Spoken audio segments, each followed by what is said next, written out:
sa kalangitan. Kahit sa dami ng iba, ikaw ay naiiba. Di lang dahil sa kislap ng iyong mga mata o sa ganda ng iyong ngiting laging nakakawala ng pagod, kundi sa ganda ng pusong kahit anong tagumpay ang dumating ay nanatiling tapat, payak at mapagkumbaba. Maaaring hindi madali ang dinaanan mong landas, may mga hamon, may mga pagsubok na dumaan.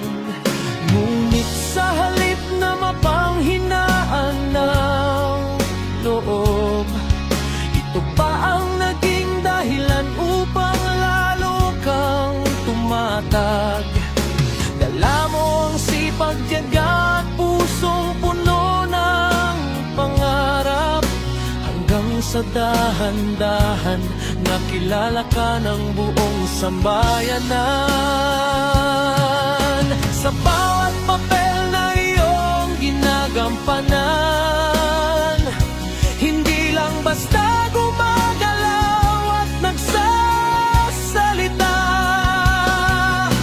Binibigyang buhay mo ang bawat karakter, inilalagay mo ang puso at diwa sa bawat eksena. Kaya naman sa bawat manonood, ikaw ay tumatatak, nag-iiwan ng aral ng lungkot at ng ligaya. Lumipas man ang panahon, hindi kumukupas ang iyong ningning. Sa bawat parangal at tagumpay, lalo ka lamang nagliliwanag. Hindi ka lamang basta nagbibigay ganda sa paningin, ikaw ay nagsisilbing inspirasyon sa maraming nangangarap na kahit sino. Sa pamamagitan ng tiyaga at mabuting kalooban ay makaranag dingding sa bituin na kanilang inaasam.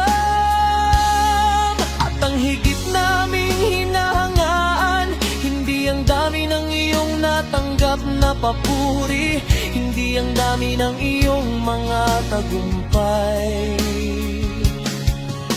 kundi ang katotohanang nananatili kang totoo sa iyong sarili. Sa mundong madaling magbago, pinili mong manatiling mabuting tao.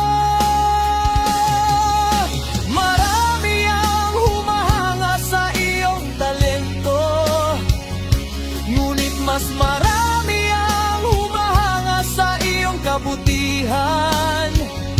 Sa bawat simpleng ngiti, sa bawat magiliw na pagbate, ramdam ng bawat taong nakapaligid sa iyo na ang kabaitan ay hindi lamang ipinapakita sa harap ng kamera, kundi bahagi na talaga ng iyong pagkatao.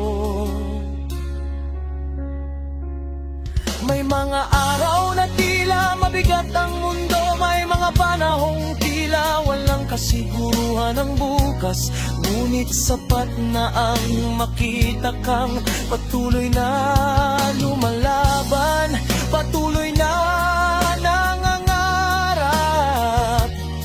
patuloy na nagbibigay ng saya, upang maniwala kaming may pag-asa pa rin. Hindi man dami na lamang lahat ng iyong pinagdadaanan, alam naming may mga pagkakataong napapagod ka rin, ngunit kahit pagod pinipili mong sariling laban, pinipili mong maging inspirasyon sa iba. At doon namin mas lalong nakikita ang tunay mong lakas.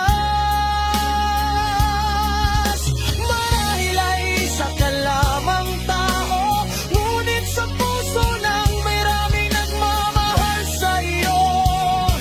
Isa kang liwanag na nagbibigay direksyon, isang paalala ng kabutihan ay hindi naluluma, na ang pangarap ay naaabot. At ang pagmamahal ng tao ay hindi nasusukat sa kasikatan.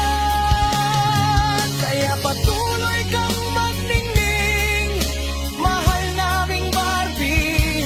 Patuloy mong yakapin ang bawat pangarap na nasa iyong puso.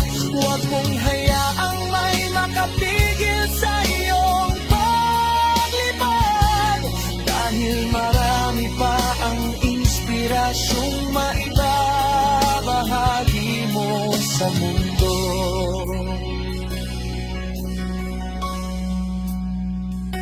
At kung dumating man ang panahong tila tahimik ang paligid, tandaan mong may mga pusong patuloy na nanalangin para sa iyo.